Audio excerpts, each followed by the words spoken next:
kalau bicara tentang stunting itu kan seperti yang udah kita sepakatin ya dari awal, mungkin kalau stunting itu adalah kondisi gagal tumbuh anak gitu, dimana di dalam masa waktu 1000 hari pertama kehidupan atau 1000 HPK kita menyebutnya, itu adalah masa-masa benar-benar kognitif anak itu sedang bertumbuh gitu.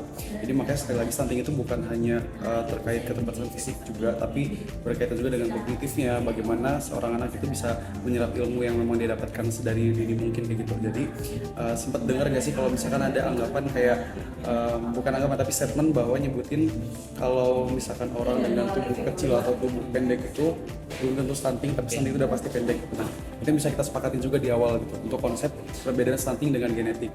Karena gini, kalau misalkan genetik itu kan turunan ya dari orang tua juga gitu. Makanya ketika memang ketika bayi itu diukur ketika posyandu, kalau misalkan bayi dengan seusia di standarnya segitu, itu kan ada standarnya sendiri kan untuk tingginya seberapa panjangnya juga gitu dan beratnya seberapa. Nah ketika ditimbang itu memang ternyata di bawah dari standarnya itu bisa terindikasi stunting, tapi perlu catatan juga bahwa apakah kedua orang tuanya itu punya genetik yang emang bertubuh kecil atau enggak gitu. Nah, makanya di dalam kaitannya tentang stunting ini yang utama di awal juga itu adalah gimana keterkaitannya si orang tua itu untuk melakukan posyandu juga gitu, untuk mengukur bagaimana anak itu tumbuh dan berkembang. Karena ketika tumbuh kembangnya itu ada kendala gitu, itu masih bisa diintervensi sama 1000 hari pertama kehidupan. Itu sih.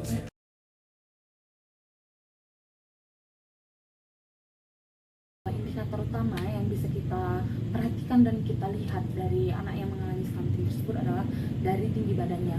Tinggi badan seorang anak yang mengalami stunting itu di bawah dari standar pada usia anak tersebut. Kita juga bisa melihat indikator jika anak mengalami stunting itu adalah dari pertumbuhan yang lambat, dari berat badannya, dan juga kurangnya konsentrasi pada anak tersebut. Kemudian untuk faktor penyebabnya itu adalah biasanya kekurangan gizi. Nah, itu baik pada ibu hamil maupun anak-anak di usia balita khususnya. Nah, selain itu juga pola makan yang kurang bergizi, kemudian akses terhadap air besi, dan sanitasi yang buruk, serta kurangnya pengetahuan masyarakat juga nih terkait gizi yang baik. Nah, tentunya hal ini akan akibat juga dari kemiskinan yang terjadi dan naiknya bahan pangan di pasar khususnya.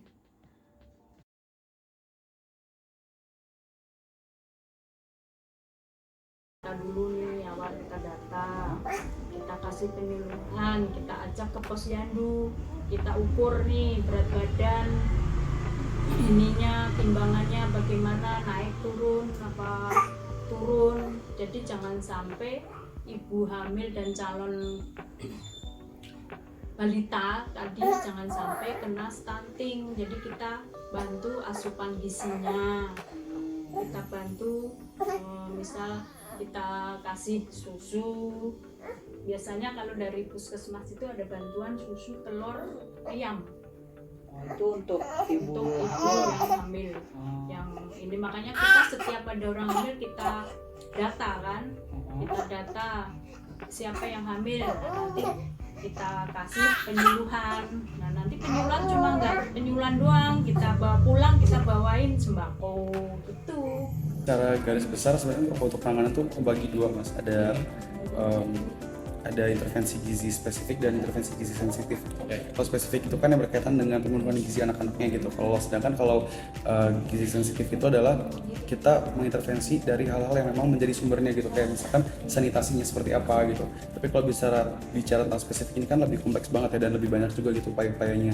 Kayak misalkan program untuk ini kayak yang misalkan dari desa itu menerapkan circular ekonomi. Jadi dari ayam petelur itu telurnya untuk dibagikan ke keluarga yang memang punya anak terindikasi stunting itu seperti itu.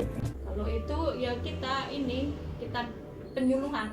Oh, berarti memperbanyak penyuluhannya gitu ya? Penyuluhan, kita data, kita kasih penyuluhan, kita kasih solusi supaya dapat nutrisi yang baik, menggunakan air yang bersih, jangan sampai terjadi stunting, terjaga kebersihannya benar, jadi supaya anak tidak terjadi stunting tadi.